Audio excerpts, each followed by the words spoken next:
আর আগামী নির্বাচনে কে ক্ষমতায় যাবে এটা কি নির্ধারিত হয়েছে? তাহলে যারা এটা বলতে চান যে আমরাই যাব, তাহলে বোঝা গেল ওরা হাসিনা মার্কার একটা নির্বাচন করার চিন্তা করতেছে।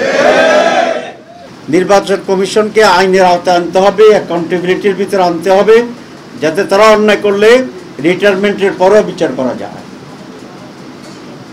দুইজনকে মোটামুটিভাবে আইনের আওতায় আনা হয়েছে, সাবেক দেখছেন কিনা। এটার পরে বাকিরা কি খুব ভালো আছে মনে করেন? আগামীতে যারা থাকবে তারাও ভাববে যে কি হয় আল্লাহ জানে, ঠিক আছে না? তারা যায় বাবু, সামনে পিছনে পুলিশ টুলিশ দেখে হয়তো মনে করতে পারে ভালো, যে করতে পারে এনজয় করি, কিন্তু তাদের স্ত্রীরা আর সন্তানরা কিন্তু এটা কোনো রকমের চায় না। আমি শুনেছি কোনো পরিবার থেকে চাপ আসতেছে যে বাবা এটা আমাদের দরকার নেই। এই যে একটি প্রেশার ক্রিয়েট করার ব্যাপার আছে, অ্যাকাউন্টেবিলিটির ব্যাপার আছে, এটাকে আমাদের অর্জন করতে হবে। আমরা বলেছি রাষ্ট্রের কতগুলো সাংবিধানিক সংস্থা আছে আপনারা জানেন, যেমন নির্বাচন কমিশন, পাবলিক সার্ভিস কমিশন, দুর্নীতি দমন কমিশন, আমাদের চার্টার্ড অ্যাকাউন্টসের যে কমিশন আছে সেটি। এখনকার পদ্ধতি হচ্ছে এগুলা প্রধানমন্ত্রীর এক্সিকিউটিভ ফোর্সের বাইরে, এরা কিন্তু এক্সিকিউটিভ অথরিটির ভিতরে নেওয়া।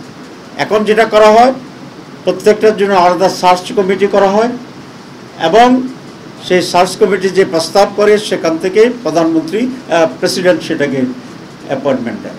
আমরা বলেছি, এবং প্র্যাকটিসটা হচ্ছে এই যে প্রধানমন্ত্রী একটা স্লিপ ধরাই দেয় সার্চ কমিটির কাছে, ওরা ওইটাকে সুন্দর করে ভাঁজ করে এনভেলপে ঢুকিয়ে ওটাকে দিয়ে দেয়। আমরা বলছি এটা হবে না, কারণ আজকে সচিবালয়ে স্বৈরাচারের ভূতেরা আছে কি না? নাই, আছে। তো কেন আছে? যে এটা স্বৈরাচার নিয়োগ করে দিয়েছে, এই জন্য আমরা বলেছি এখানে মৌলিক পরিবর্তন আনতে হবে। মেধাবীরা কম্পিটিশনের ভিত্তিতে অ্যাপয়েন্টমেন্ট পাবে, যে ডিজার্ভিং সেই এখানে অ্যাপয়েন্টমেন্ট পাবে।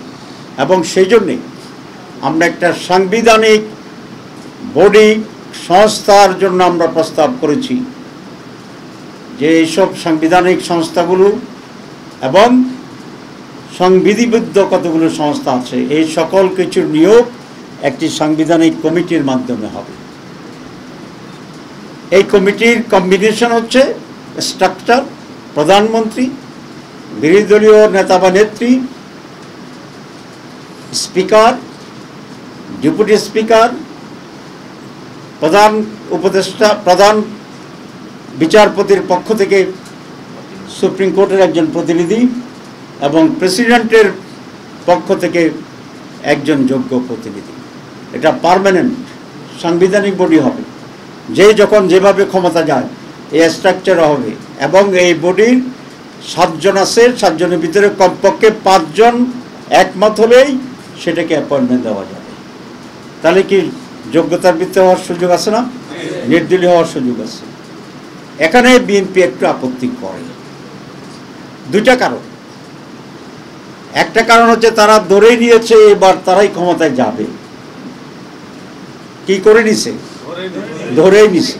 আচ্ছা, তো তাহলে ইমিডিয়েটলি তাদের জন্য যা যা সুবিধা সেগুলোকেই তারা নিশ্চিত করতে চায়। আর একটা আমরা ধরেই নিয়েছি যে তারা যদি ক্ষমতায় যায় তাহলে আগের মতো তারা অপকর্মগুলো করবে, ঠিক আছে না?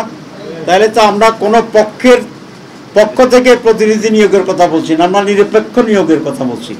তাহলে আমি যদি নিরপেক্ষ নিয়োগকে সমর্থন করি, আমার ভিতরে যদি খারাপ নিয়ত না থাকে, বদ নিয়ত না থাকে, তাহলে আমি কেন এটা আপত্তি করি? আর আগামী নির্বাচনে কে ক্ষমতায় যাবে এটা কি নির্ধারিত হয়েছে? তাহলে যারা এটা বলতে চান যে আমরাই যাব, তাহলে বোঝা গেল ওরা হাসিনা মার্কার একটা নির্বাচন করার চিন্তা করতেছে।